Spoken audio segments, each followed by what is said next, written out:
Okay, hi, welcome to How's Your MS? Um, Wait, what's the title? I gotta remember the title.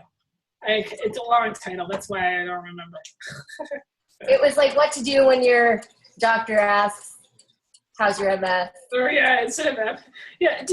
I guess the reason I came up with that title, whatever it is because I've had doctors really, I mean, it's really weird to me how it seems like doctors today are very short-sighted. Like they don't know much other than what they do. And they really have, I can't get over how little they know about muscular dystrophy. Like they just, I mean, half the time they ask me like if my wheelchair goes backwards. They ask me like really simple questions. They can't figure out my body mechanics. Like they'll look at me and they'll be like, oh, well, can you get dressed yourself? Can you do this? Can you do that? And I'm like, can't you just look at me and just tell that there's not a lot happening here? Yeah. And so, like, they just have it all wrong. And so that's why I came up with the title. The doctor says, how's your MS? Best strategies for communicating with doctors. Because I think it's kind of shocking to go in to see these medical professionals and realize that you pretty much go in knowing way more about yourself than they do. I mean, way more. Like, That's why I've decided that I've started telling people to call me Dr. Mo. Right.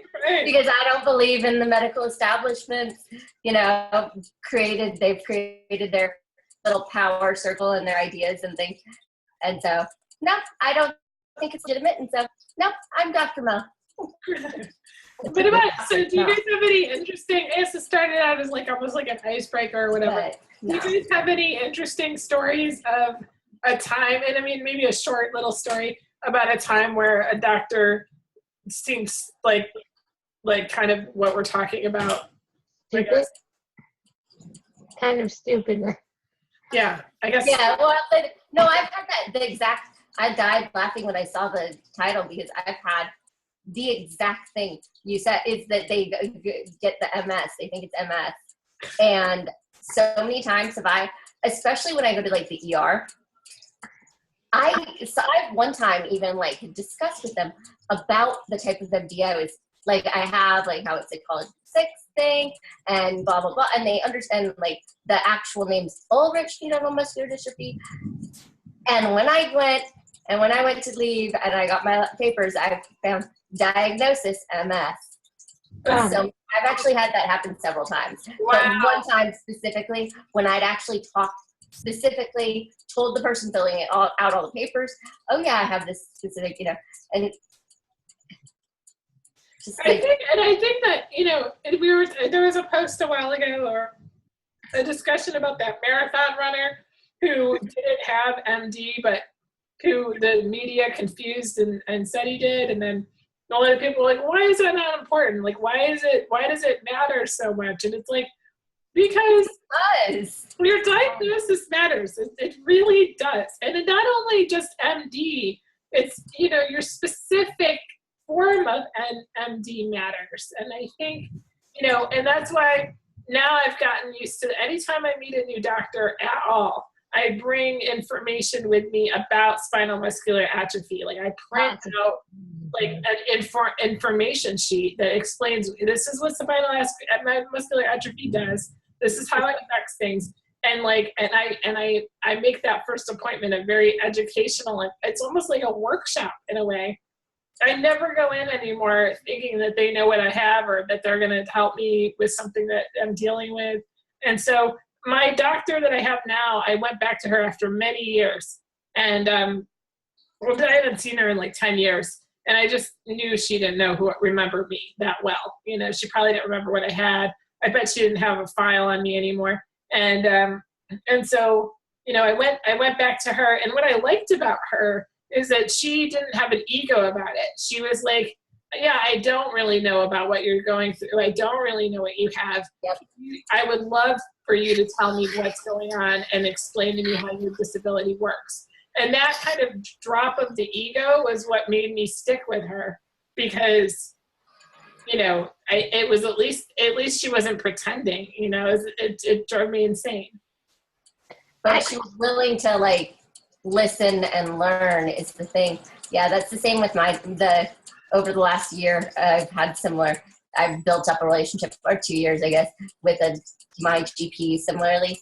But I think what we tend to go into the problem is that we think we kind of go into the appointments and into our settings, and we expect to know, like, we don't expect them to be able to help us with things, and because they normally can't. And so I think that it's kind of good to remember that, it's kind of nice when you can find and start a relationship with a provider who is willing to, like you said, drop that ego and is willing to, like, work with you in the collaborative. Right. I think that's the key thing. Right. Patty, what were you about to say? Well, I love your idea. I never thought of bringing information with me. Recently, my nurse practitioner, who knew me for 7 years, retired. She was really proactive, and my primary care is a pulmonologist, which is awesome. And it's crazy, but when I first started going to this place, I ended up with aspiration pneumonia. This was 7 years ago. I was in the hospital, and they didn't know what a corpusist was. And the hospital was trying to fight me. I'm like, I'm going to use this, or I'm going to freaking talk to every freaking cable channel. I was like a nut, and then after a while, they're like, wow.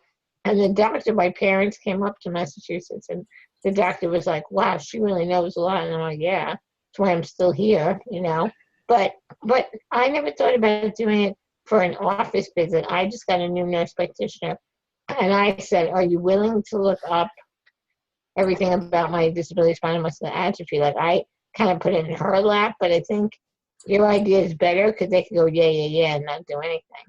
But I found that the hospital is the worst.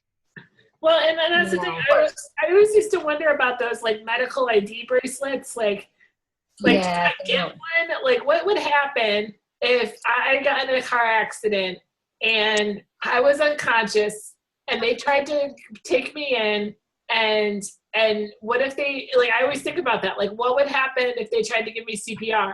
Or, like, what it would happen, like, or something like surgery, anesthesia. Like, what if I had to go under for anesthesia? And they, like, do I need to notify people of this? Do you have an SMA standards of care document normally published by a standards of care? It's a medical, normally they're published in, like, the Journal of Neurology. Okay. And they are a consensus form, like, medical reviewed and consensus on standard of care is, I think, what it's called. And CMD has that. MDA published something like that a while ago, and I was just kind of like, I don't remember. I just remember seeing something, and it was very very obvious. It's no. Not the one that it's not gonna. It might have been, like, some of the research in it might have been sponsored by MDA, but, like, I'm thinking about, like, the CMD standard of care that I've seen, and it's not really related from the MDA. It's much more of a medical journal, like, article. Let me find it. Dr. Bach. Have you all heard of him? Yeah. Oh, I have information about him, but what I did for your worry, Emily, is that I have those documents on file with the nearest hospitals. Oh, That's awesome. So, yeah. Well, I would love to get a hold of those. If you have documents, like, that you can visit. That's exactly what I was doing. I was looking at this, going, okay, let's see. Maybe we should do a collaborative big catalog type thing that we could all put in, and then we can all get copies somehow. Well, yeah, I'm gonna list all these resources that I like. Well, not all of them, but some of the stuff I'm going to list on the website. Our website's about to go up, our new website, and I'm really excited about it. It's supposed to be pretty awesome. I'm hoping. They won't show it to me until it's done because I'm very critical. Hey, TJ, what's up? Was he there? I thought he was. All right. Let me share with you. I'm just going to share with you really quick the document that I bring to my doctor.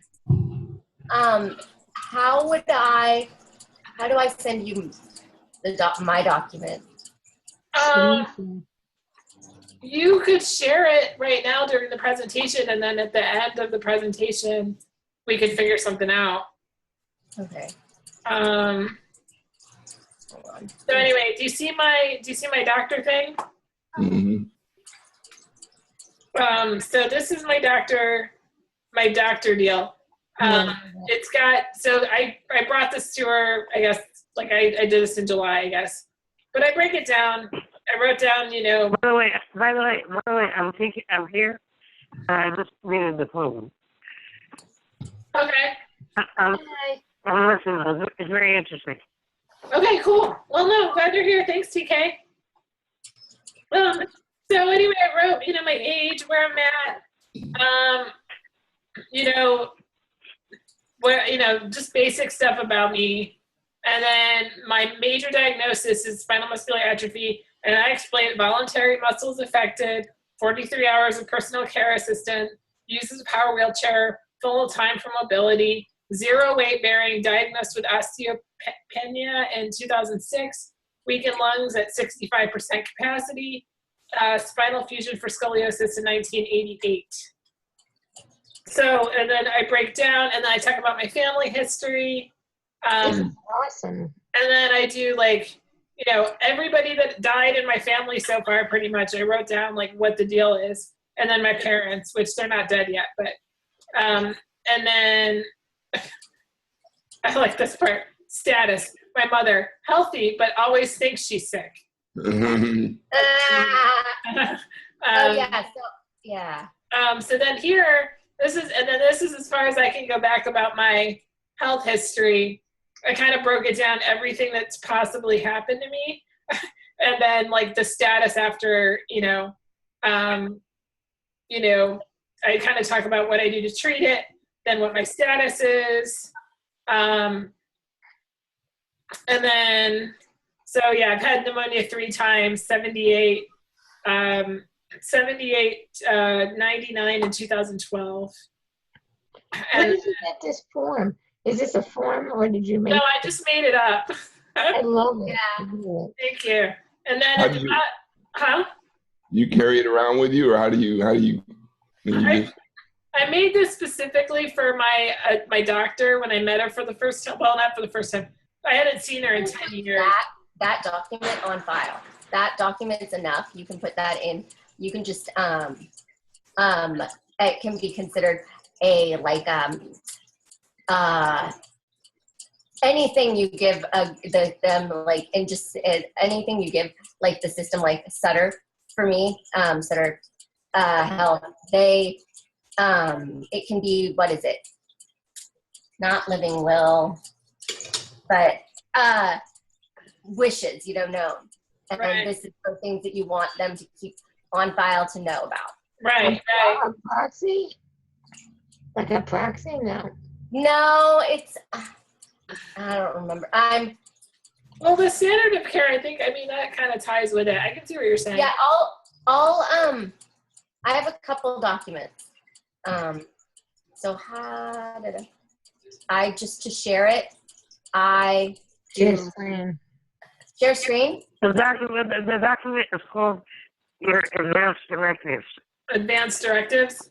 Oh, Yeah, Yeah, basically, it's what you want to be done in the event that you can't speak for yourself. But on a healthcare proxy, that's a separate document, but that relates to who you want to make decisions for you. So the Gotcha. 2 documents are healthcare proxy and advanced directives. Gotcha. Yeah, that's advanced directive. That was the word I was looking for, the keyword. Right. So yeah, here it was funny. I wrote like my diagnosis, and I put them in order. Like I did the timeline, but I like spinal muscular atrophy type 3. Here I was diagnosed in 1978. Treatment is progressive. Status meh. Yeah.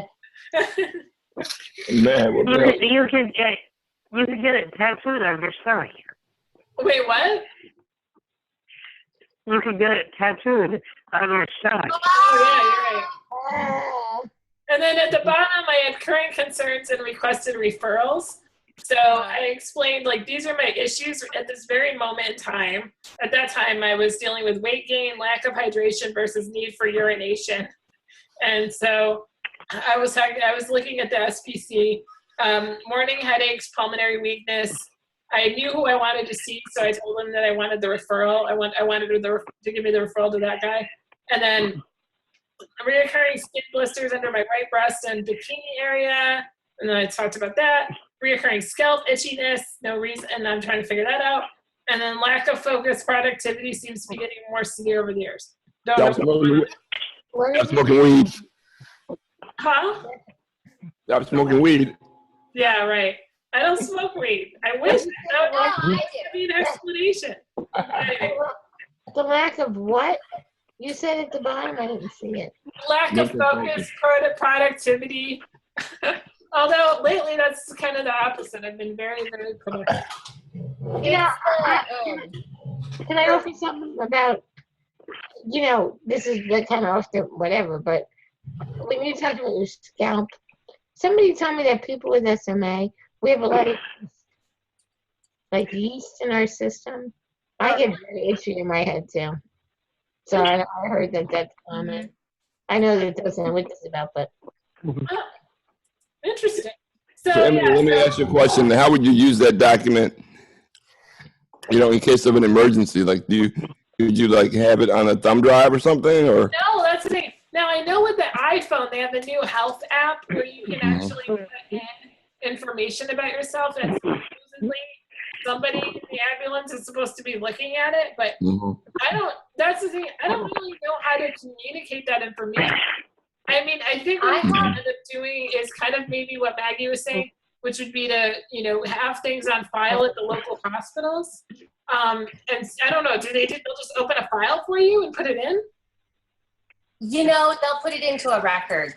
And I don't know, the thing is I figured, is I did this all when I was having some more issues. And I was worried about things because I was thinking I might, it was at the time, it was before I started getting the UTIs under control and I was worried about getting hospitalized.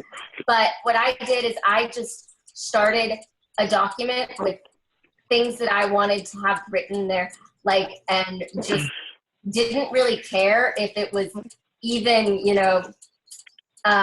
fully coherent or necessary. It was as long as I figured anything would be better than nothing. You know what I mean? That makes sense. I have one that says, I have my documents, information. I called it information about my MD and the experts. And so I have summary of diagnosis, major impacts, pulmonary, surgical procedures, and anesthesia, muscles and skin, less significant impact, GI, cardiac. Then I have CMD, standards of care, advanced directive. And then I have a, specific sentence, stuff about the advanced directive that I want every attempt to be made, reasonable or not, to be made to ascertain my opinion and wishes at every step and every opportunity, specifically at each and every decision or step, with at least 3 significant attempts made by 2 different people and witnessed by several others. Wow. I love that. I went overkill. I like overkill. And This includes I also said this includes using alternative methods of communication such as nodding, blinking, raising fingers to answer questions. Example question: yes or no, amazing. fingers for yes or no, 1 finger for no, whatever. Amen, lady. You Great. figured this shit out. Can you so that I want to see that. I want to see those wishes because man, I feel like that's something I want to have. It's not fully coherent, this document, but you'll be able to figure it out. I'm sorry, hey, that's as Greg said, smoking weed. But you know what though? I think that as NMD United, I feel like we could put together some of that, like really edit them and fix them up and get them to, you know, and maybe have different versions. Of it. Different versions, so that way, like, maybe somebody doesn't want all those methods. Maybe some people will just want to get out of their misery or whatever. But I mean, you can at least have the language and how to word it and have it, you know, and have a system for how it's going to be ready for when that happens. You know what I mean? I feel like that's really important. And I was thinking about bringing this up when I reminded people of this hangout tonight. But in thinking about Kelsey, who we just lost, and I'm not saying I know nothing about what happened, and I don't want to say that it wasn't because she was prevented from communicating. I don't want to say anything. I don't know. I have guesses as to what might have happened, but I don't really know. And so I felt like, so I was inspired. I think that this hangout is really relevant for this for what happened to her, you know, to help her. And then on the other, I mean, you know, this might have helped her. And I just think about that when I think about this hangout. But then also on top of that, I was thinking about doing some kind of buddy system program with NMD United where we could get a local buddy, somebody in our area that has the same disability as we do, to go and be our voice for us when we are in the hospital, or we are maybe not able to have a voice. And it would be kind of like our medical buddy. But I don't know about the legal implications of that. Like, I don't know how that exactly works. I don't know if, because, for instance, let's say a medical buddy screwed up and said, told the doctor off or whatever, and, could there be issues with the family suing us for something happening or something like that? I don't really know how I want this medical buddy thing to work, and I don't know about the legal stuff, but I do think that there's something there. I think that there's it's kind of I don't know. I know that if I go in for a procedure, I want Heather Kersetter coming with me. That's kind of how I feel, but I just don't know how to make that happen. And that's exactly what I was thinking. Something similar to that is that we need to make, try to, because if we had someone there, someone probably would have been able to, we can't say for sure, but I gotta share something with you guys because, I'm kind of old. I hate to sound like I repeat that all the time, and it's not nothing, there's no agenda. It's just that I'm 55 and I rest on my tail. Okay. But I'm sitting here, I have to be honest. If you become friends with me, a lot of you, like Emily, we've been talking. One thing about me is I am painfully and brutally honest and open. And I have to admit, this is so weird, that when I came here, what did I just do? Okay, there you go. When I came tonight, I thought I had a lot of stuff to share with everybody. And I'm going, I don't have nearly as much as you guys. And I'm sitting here listening to this and I'm thinking, it's a different generation now, where when I was growing up and I was younger, I had the brainwashing. Oh, let the doctors do it. Yeah. And yeah, excuse my language, fucking bullshit. Mm-hmm. I had an older sister, Connie, who you might have heard about, and she was the one that was like, no, this is what you got to do, and you have to advocate for yourself. And you guys, I just want to jump in the computer and be like, can I get a copy of that? Because I want to make one for myself. I know. I cannot believe how advanced and how great this is. I just had to say that. I'm going to shut up now. Yeah. Well, and I think that honestly, you're probably in the majority because there's I would say that I'm not a hypochondriac, but I'm kind of really weird about stuff. No, but I think we all are a little bit. I think we all border on that. I don't know. I bet if we did a poll, we would not find people that would be this interested in this kind of stuff. Oh, let me interrupt and say, let it be known that I do not, I mean, I'm very much my own advocate, I've learned. But when I was younger, in my 20s, or I didn't know how, and I have lost some friends with disabilities because they didn't know enough. And but the things that you guys have, these forms and stuff, I'm like, holy crap, it's so much easier to have it in front of you than to be saying, well, blah, blah, blah, blah. Okay, sorry. Well, Patty, Can I just share, let me just share with you guys one thing that happened to me last time I was in the hospital. I have congestive heart failure, and so I have a lot of fluid in my lungs and trying to breathe, and my positioning really has a lot to do with that. If I'm on a certain side or if I'm trying to roll a certain way, that's so I can get my breath. And the nurses and the nurses' assistants would fight me as I was trying to fight to save my life by turning myself to the right position. They were trying to push me back, down to where I couldn't breathe. And it's little simple things like that. But luckily I found an opportunity to sneak my way into the position I needed to be. If they'd seen that, they would have forced me back down to my death position. Yeah. They don't have any concept for the fact that our anatomy is different and that all the rules that apply to everybody else don't necessarily apply to us. Yeah. I wonder if Emily lost her connection. Well, She's not here. all I know is that Stanford Medical, they're one of the best, medical schools in California, and they didn't have an equivalent breathing machine for me to be able to use when I checked in to their ER that would be the equivalent of my bypass. And none of the RTs knew anything. And they fought me for a good couple hours before they just gave up and let me have mine. But that's one of those things that worries me about, if they don't have, they say they can, we can replicate whatever, and it's like, no, you can't necessarily. So I had something kind of similar to that, Greg. Yeah. It was scary, man. I thought they were going to kill me. Yeah. Unfortunately. Shit. So I told my parents to just never leave me alone with them, Yep.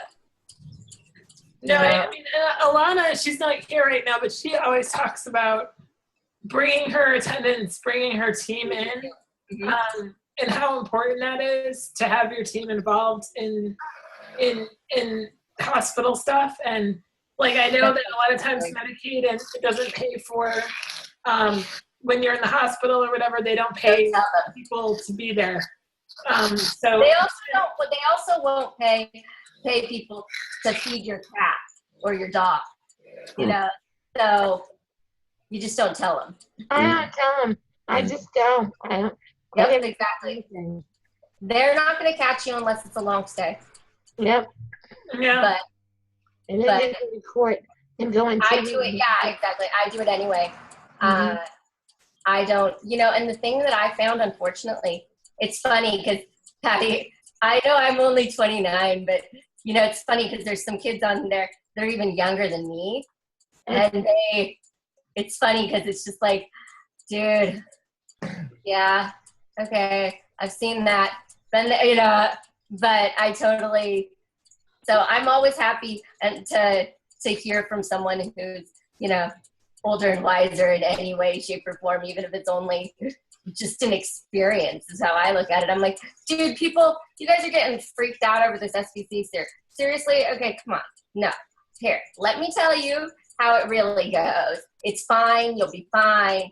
But it's like, you can't necessarily sometimes communicate that certainty and that experience. I'm like, I don't think I'm right about it all the time, but sometimes you've just had more experience. And so I wouldn't discount your years of experience. No, but it's amazing how it's a different world now, and you guys are not, you're speaking, it's awesome. I mean, and I don't mean that, I'm just speaking for me, like, well, you guys are smarter now than we were at your age. I'm one of the older of that generation, I think. Well, and I don't know if I'd agree with you. I really think it's definitely different between different people. I think it's part of it. I know that there are people I'm living with MD that are not even at all thinking about this right now. And and I think it's important that we do start. Maybe Kelsey will wake some folks up and make them start going there. I thought more people would attend the night's hangout because I was hoping that they would connect the two. I didn't want to bring it up to make people depressed or scared or paranoid. I think because we're already likely to think that anyway.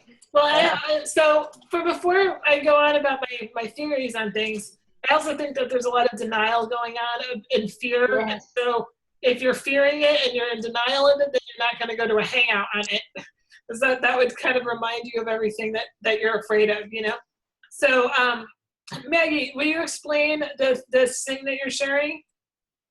Oh, what I have here.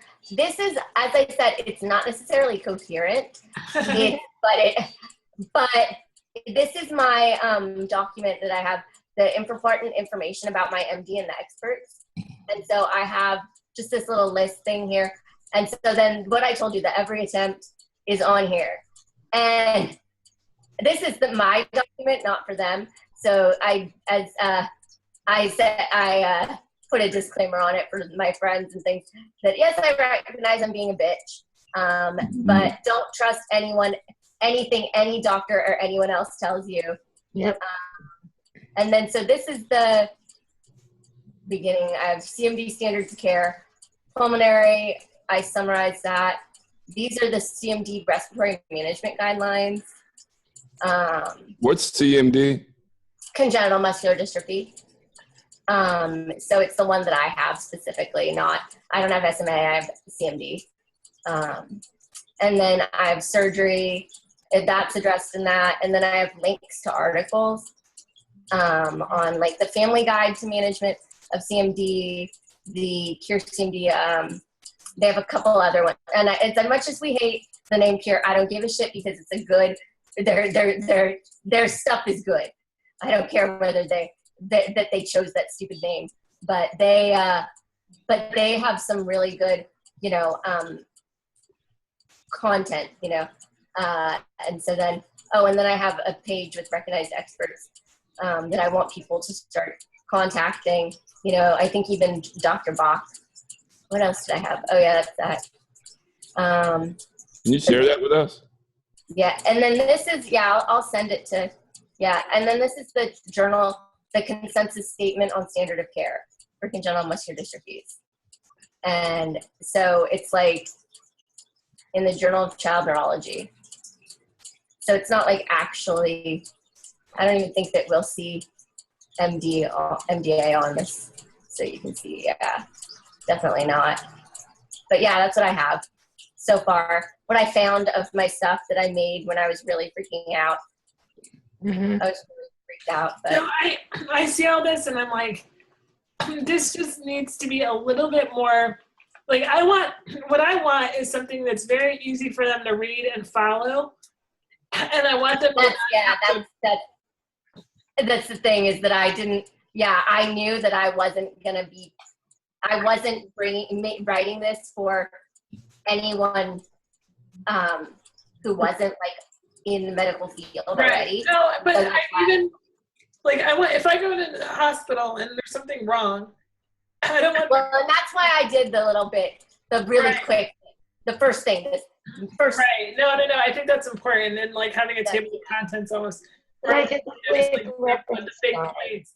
But I think that what the point is that the seed of what you're doing, I think is really smart. And I think that what we need to do is, possibly get a committee or something together where we can make these for a lot of the disability, all of the neuromuscular disabilities that we can think of. And, Yes. And then come up with maybe, kind of a consensus in small groups over what should be written and how it should be written and designed. And that way, they could it could get to the point where it could be almost like a one-pager, like, have you ever seen those, hey, would you mind if I stop sharing your See, I think that what we need to do is create like a document that gives an outline of the things, but I think it's important for the individuals to take ownership. And I don't want to be doing something for somebody. We can give them a sample, but I really think it's important for people to do this for themselves. Yeah. I mean, you learn more about yourself by doing this document. That's And true. I'm not interested in babying people. You know, that's No, important. that's You know, not really what I meant, TK. No, but that's a good point, TK. I agree. I agree. I think it should definitely be your own personal document. I think that there should be some guidelines, though, for people that don't know where to start and people that Yeah, like a formula. I got a yeah, template. a formula, yeah. A template or a formula, but, you know, we shouldn't be handing out documents. Oh, this is for CMD, and this is for SMA, and this is No, for record, you know. but I mean, you know, or I don't know. I mean, in general, Some a people general have- statement. For some Some reason, people have capability. You know, the problem is that everyone has different capabilities, and so some people, you know, may not be able to make it on their own, you know, too. And I worry about that, like, you know, or wouldn't want to take the time to do that. But then, of course, you're losing part of the point. But yeah. No, if somebody says, like, I need help, can you help me give me some advice? That's very different than do this for me because I'm too fucking lazy. Yeah. Well, you guys on the NMD site, there's a lot of support and people that are willing to give their time. What about some kind of a team where we give templates, we let them do it, and if they want to run it by us, like say TK or Emily or Matt, That's fine too. I like that. you know, and then they say, and then you might say, well, have you thought of, you know, not even giving them the answers, but be empowering, like, you know, the independent living model, like, gee, have you thought of what would happen if you couldn't swallow and chew your food, and they do you want them to? I mean, okay, well, I may have to blend my food, or I may need to have a sort of positioning of someone, you know, needs to do this, and how are they going to do that? Like people that have more experience with it. So we're not really doing it for them, but we're kind of supporting a little bit. You know what I mean? Does that make sense? Mhm. my connection just got really funky. I mean, really funky. I'm not able to go and do the Brady Bunch mode where I can see everybody's face. Mm. It's like all weird. Oh, man, I'm trying to figure out what happened. That happened to me before. Anyway, well, I'll try to just keep it going and just go. But a lot of my, you know, the thing that happened for me, like, I think that TK has a really good point, is that I learned a heck of a lot more Yeah. because I did it. And I think, like you said, your doctor having that humility, I feel like beat that into you, that you don't know anything and there's always going to be someone smarter than you. Mm. So that I was able to just take it and say, okay, I have no freaking clue what I'm doing. I'm just going to start it and go for it. And then I had to, and because I had to do it, I had to learn it a lot more. But the thing is, a lot of the articles and a lot of the things that I was able to find, a lot of the information I was able to find because I had access through UC Berkeley, you know, so Right. kind of shitty, but. Ooh, TK, I'm going to mute you a little bit, okay? Or, What's that? I was hearing background noise. I'm having, like, basically all I can do is see, I'm not seeing everybody as they're talking. It sucks. Mm. This is the worst. I don't know what happened to my connection. Play with the little icons. I think the internet has NMD. Wait, what? The internet has NMD. Yes, it does. It does have NMD. The internet. Oh man. So anyway, Lauren, do you want to say what you're thinking? Do you want to type anything into the chat for us to share? No, you're okay. Cool. Okay. So anyway, does anybody else have any other I guess, tips for dealing with doctors that we haven't talked about yet? Oh, one thing I was going to share before. I did have something I wrote. Like I had to get surgery for the first time, and it was I was 42, I guess, and I was scared to death. And I went to where Dr. Bach's hospital was in New Jersey. We made a big pilgrimage with my ex-husband, my parents, my PCAs. It was crazy, so that I would not die during surgery. And one of the things I wrote to give to people was a little bit of a like a bio, because one thing that scares me is the whole like quality of life. Yeah. Are they gonna try really hard to resuscitate me, or Right. Obama, or some big figure was like in the next bed? Who would they deal with first? So I tried to let them see a picture of me as a viable human being with a quality of life. And I'm married. I do this. I love that. I have a great sense of humor. I've accomplished this. Mhm. That's another thing that I would totally add to any documents too. And my sister, I was going crazy trying to find this, but she had published an article in some magazine, How to Survive a Hospital Stay. And I've been going crazy. I can't find it. I don't know anywhere on the internet. I don't have it. I thought I did. But, she puts pictures up in her hospital room and like decorates it. And, it's just me. And if somebody comes in, and she also taught me the whole thing about stop refusing treatment. I mean, I had somebody twice. This is so gross. I had 2 different nurses because if I was really sick, I didn't want to sit up to have to worry about, swallowing Tylenol to get my fever down. So I requested suppositories. If I got a fever, so I just, they just shove it up there. Well, she started shoving it up my vagina. Mm. And I'm like, no. I mean, what an idiot, right? So if you say, stop refusing treatment with anything and they don't stop, they're in big trouble. That's one thing that I don't know if people know.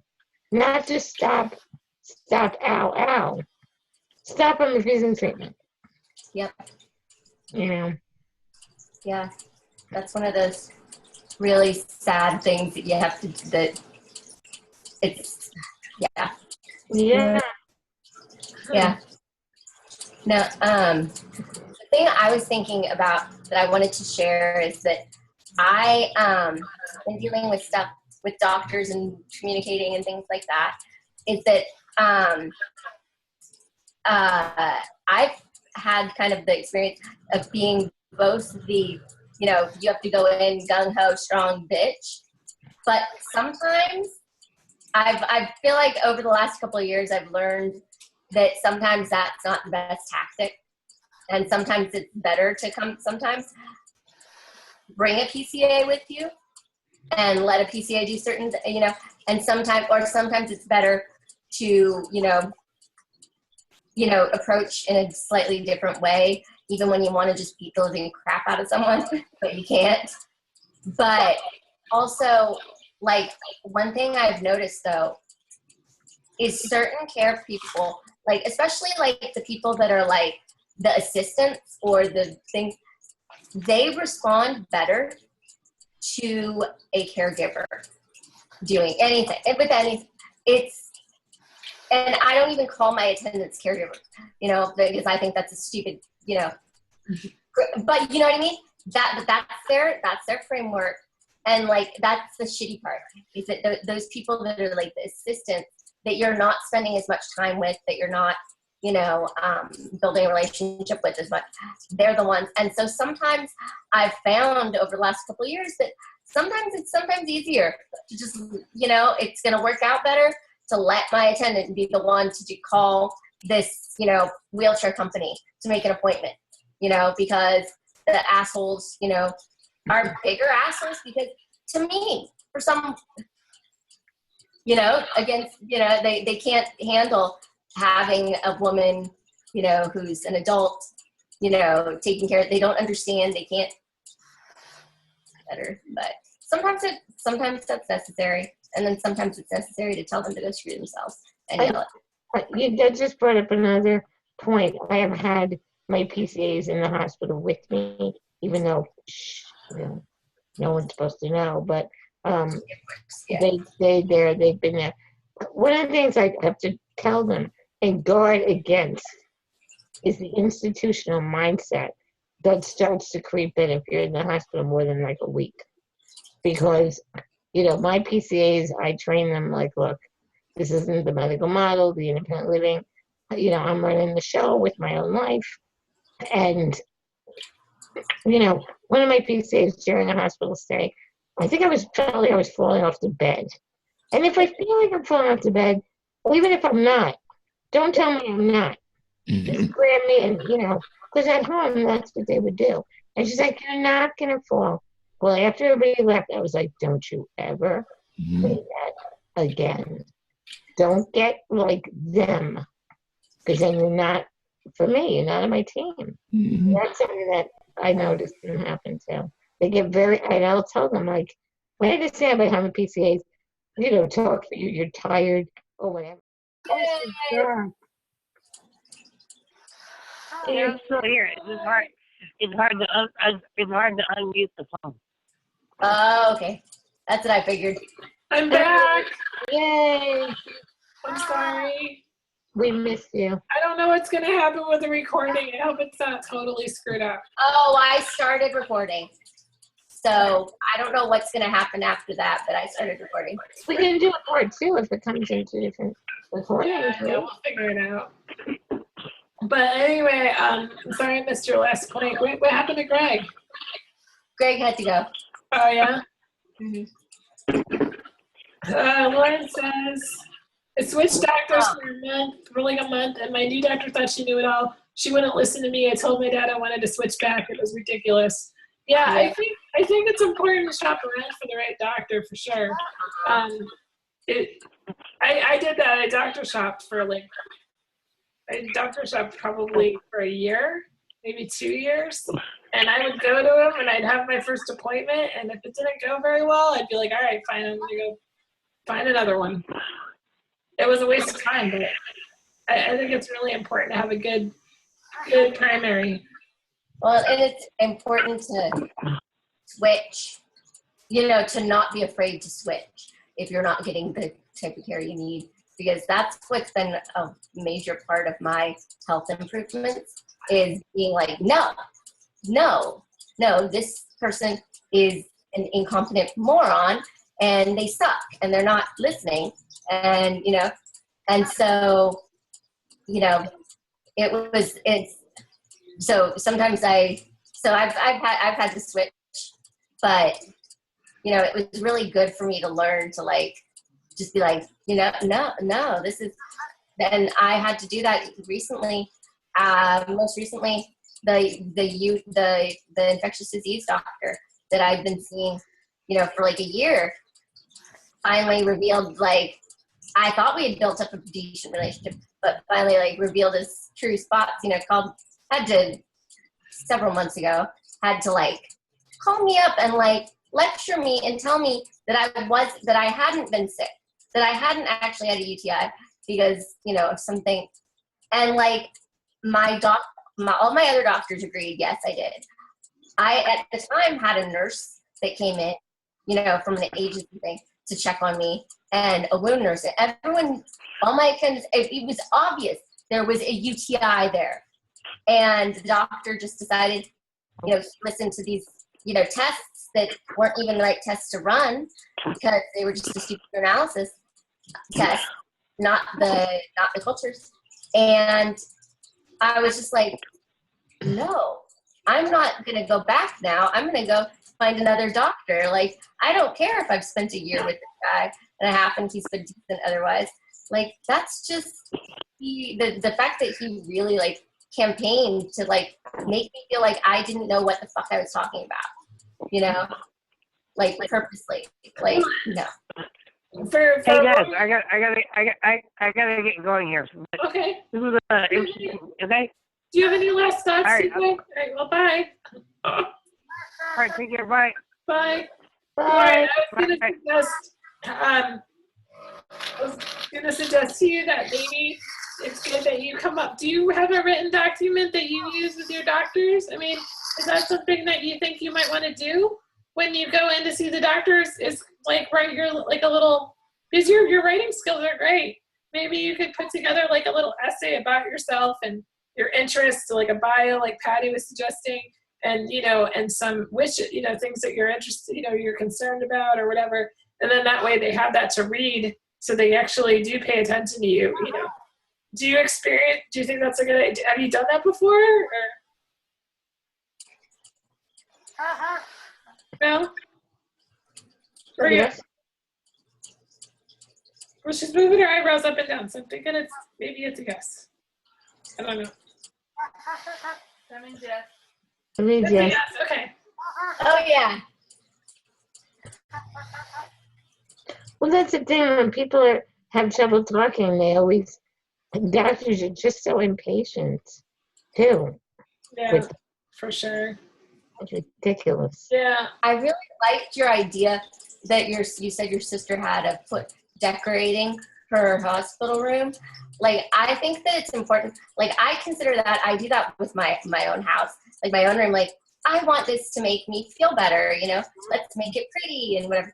And so, like, I think that I would have done, I kind of do that if I'm ever there, but I think that's a really good aspect of it, that it gives you that human, a little bit. And that's why I like to share with, like, my doctors and anyone at all, like, in the things, like, oh yeah, I play soccer, power soccer, Mm, and like, that way they know that there's something. yeah. Human. Yeah. Well, well, Photo album or something. You yeah, can. that's true. A photo album or pictures or whatever. Mm-hmm. Yeah. I think I'm gonna make my own little personal hospital kit. It sounds very morbid, but I feel like I need to put together a hospital kit. I need to find a time. I don't know when, but I just need to do that. Like have like an emergency, like, I don't know, maybe get some jammies I like, or get something get like a little, like, when people go to have babies and they have like their maternity bag or whatever, have my own little hospital kit just in case with all my shit.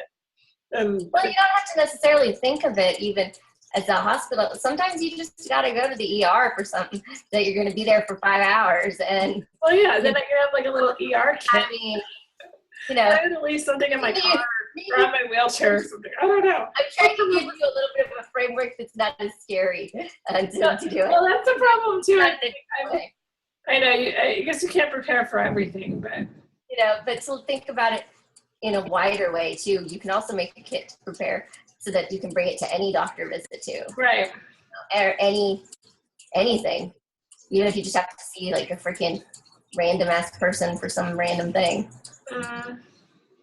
I never really, this just popped into my head, but like, like these big pharmaceutical companies, they bring in like gifts for the doctors, and like they bring in like, they have like their little gift bags and stuff. It might be fun to have like an introductory like Emily bag, and like, I have information about myself, and then I leave like a little trinket so they'll remember me, like from their desk or whatever, like, like a little, like maybe like, I don't know, like a goofy little thing from, like a little trinket. And then they put it in their office, and every time we see the trinket, they're reminded or something, like, Not a bad idea. I know.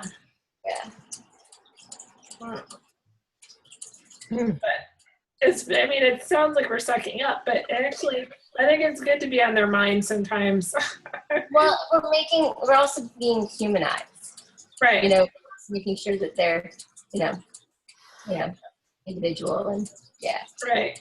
Right. Because as soon as you get them out of, a lot of times it's good when you can get them out of their, medical mind mode, Mm-hmm. Right.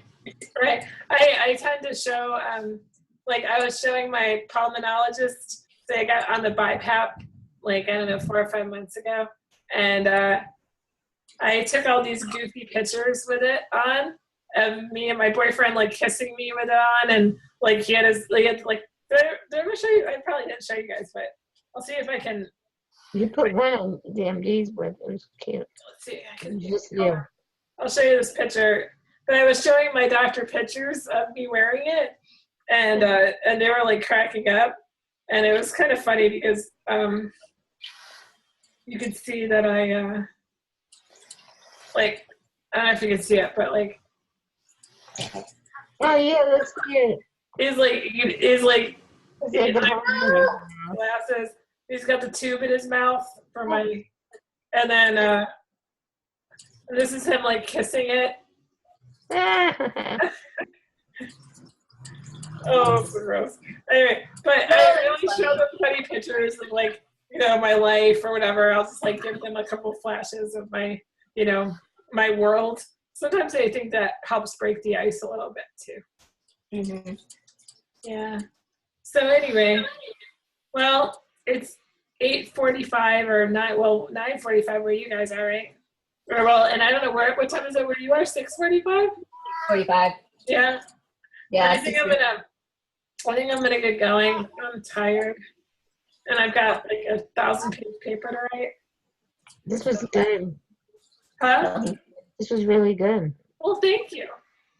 I felt like it was a little choppy because of the internet stuff, but hopefully we got a lot out of it or something out of it, you know. So yeah, I did. I'm very inspired. So Awesome. well, thanks for coming. And next week we're doing one on driving. That's what we're doing. Oh, really? I just finished getting my car done. My car. I